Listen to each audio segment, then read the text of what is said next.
الحمد لله نحمده ونستعينه ونستغفره ونؤمن به ونتوكل عليه ونعوذ بالله من شرور أنفسنا ومن سيئات أعمالنا من يهده الله فلا مضل له ومن يضلله فلا هادي له ونشهد أن لا إله إلا الله وحده لا شريك له ونشهد أن محمدًا عبده ورسوله وصلى الله عليه وعلى آله وصحبه وبارك وسلم تسليمًا كثيرًا أما بعد فقد قال الله تبارك وتعالى في كتابه الكريم والفرقان الحميد أعوذ بالله من الشيطان الرجيم بسم الله الرحمن الرحيم يا أيها الذين آمنوا قوا أنفسكم وأهليكم نارا وقودها الناس والحجارة وقال النبي صلى الله عليه وسلم كلكم راع وكلكم مسؤول عن رعيته صدق اللہ العظیم۔ میرے محترم بزرگوں اور دوستوں اور عزیز نوجوانوں،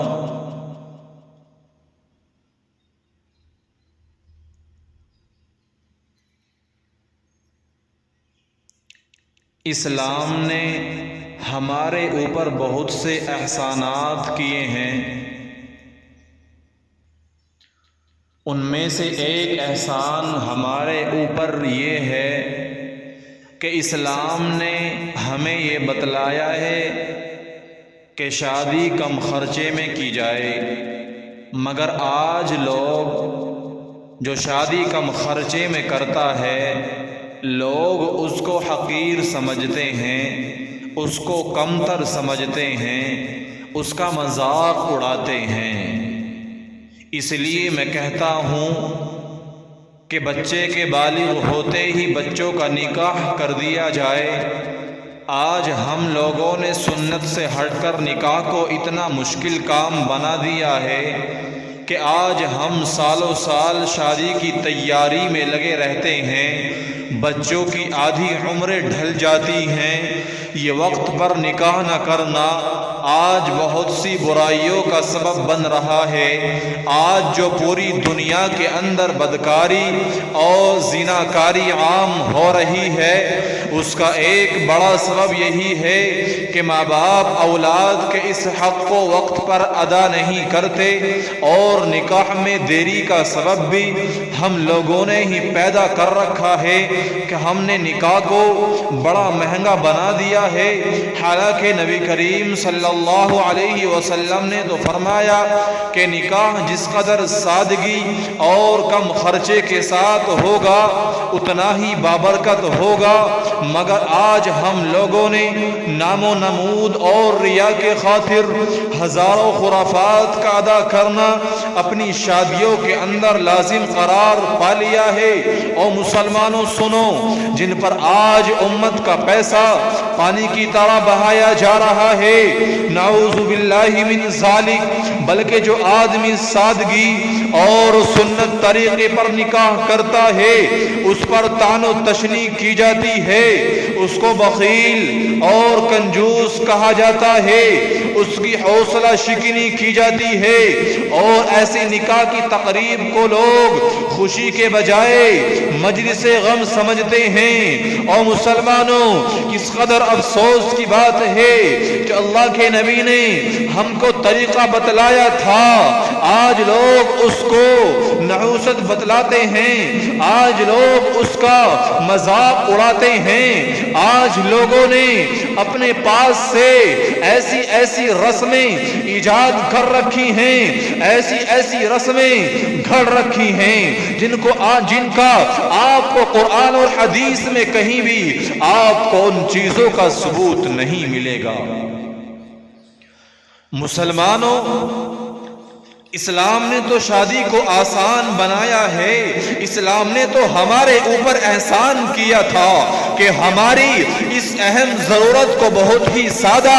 اور آسان بنایا تھا، مگر ہم نے دوسروں کی دیکھا دیکھی نکاح کو اتنا بڑا اتنا دشوار کام بنا دیا ہے۔ فضول خرچی اور رسم و رواج اس قدر غالب آ گئے اور اس لعنت میں عوام کے ساتھ ساتھ خواص بھی برابر کے شریک ہیں کہ اسلامی طریقہ نظروں سے اوجھل ہو گیا، جبکہ نبی کریم صلی اللہ علیہ وسلم نے فرمایا ان اعظم النکاح برکتن ایسرہ معونتن، کہ سب سے زیادہ بابرکت نکاح وہ ہے اس میں سب سے کم خرچ کیا گیا ہو، مگر آج ہماری عقلیں ماری گئیں، آج ہم اس شادی کو سب سے بڑی اور سب سے مہنگی شادی سمجھتے ہیں، اس میں سب سے زیادہ خرچ کیا گیا ہو۔ اور مسلمانوں سوچئے اور تصور کیجئے کہ ہم کیا کر رہے ہیں اور ہمیں کیا کرنا چاہیے۔ ہماری خرابی یہی نہیں کہ ہم نبی کریم صلی اللہ علیہ وسلم کی مخالفت کر رہے ہیں، بلکہ ہم اس مخالفت کو اچھا سمجھ رہے ہیں اور اس مخالفت پر ہم فخر کر رہے ہیں جو پہلی خرابی سے کہیں زیادہ خطرناک ہے۔ اللہ تعالی ہماری اصلاح فرمائے۔ اگر ہم اپنے بچوں کے نکاح دینداری کی بنیاد پر کریں تو ہم اپنے بچوں کے جلد نکاح کرتے تو تمام برائیوں کا خاتمہ ہو جاتا، معاشرے کی اصلاح ہوتی، اور دینداری کو معیار بناتے ہوئے اگر سادگی کے ساتھ ہم سنت طریقے پر نکاح کرتے تو ہمارے بچوں کے نکاحوں کے اندر برکت ہوتی، دین دنیا میں فلاح حاصل ہوتی۔ پھر اللہ تعالیٰ ان نکاحوں کے ذریعے علماء صلحاء اولیاء اللہ پیدا فرماتے جن کی ذاتوں سے اسلام کا بول بالا ہوتا۔ میرے محترم دوستو، حضرت عمر فاروق رضی اللہ عنہ کا واقعہ ہے کہ ایک رات حضرت عمر فاروق رضی اللہ عنہ گشت پر نکلے،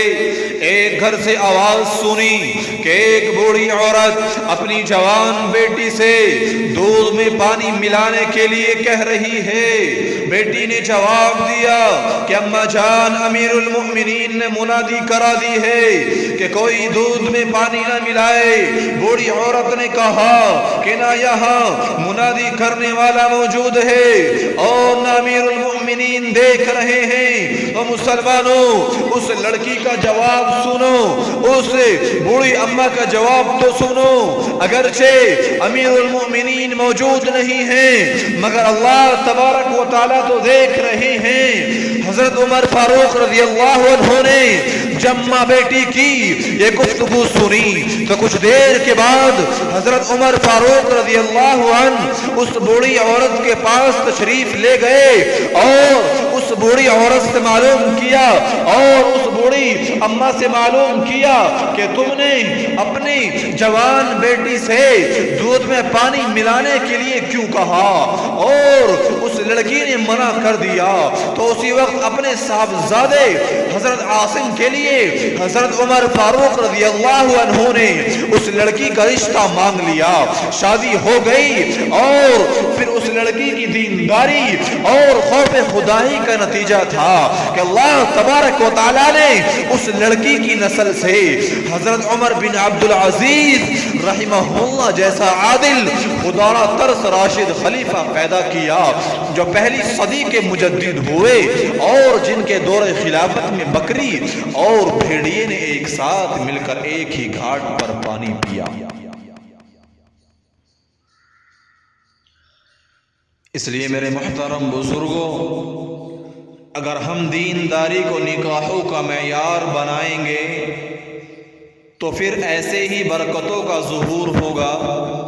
نبی کریم صلی اللہ علیہ وسلم کے دعاؤں کے مستحق بنیں گے۔ بہرحال اللہ تبارک و تعالی نے ہم کو اولاد کی نعمت عطا کی ہے، ہم ان کی قدر کریں اور ان کے تمام حقوق کو ادا کریں۔ جب ہم ان کے حقوق ادا کریں گے تو وہ بھی ہمارے حقوق ادا کریں گے، پھر ہر گھر جنت کا نمونہ بنے گا، اور اس طرح پورا معاشرے کے اندر ایک اچھا ماحول قائم پیدا ہو جائے گا۔ دعا کریں کہ اللہ تبارک و تعالی ہمیں اپنی اصلاح کی توفیق عطا فرمائے اور اولاد کے حقوق ادا کرنے کی توفیق عطا فرمائے۔ وآخر دعوانا ان الحمد للہ رب العالمین۔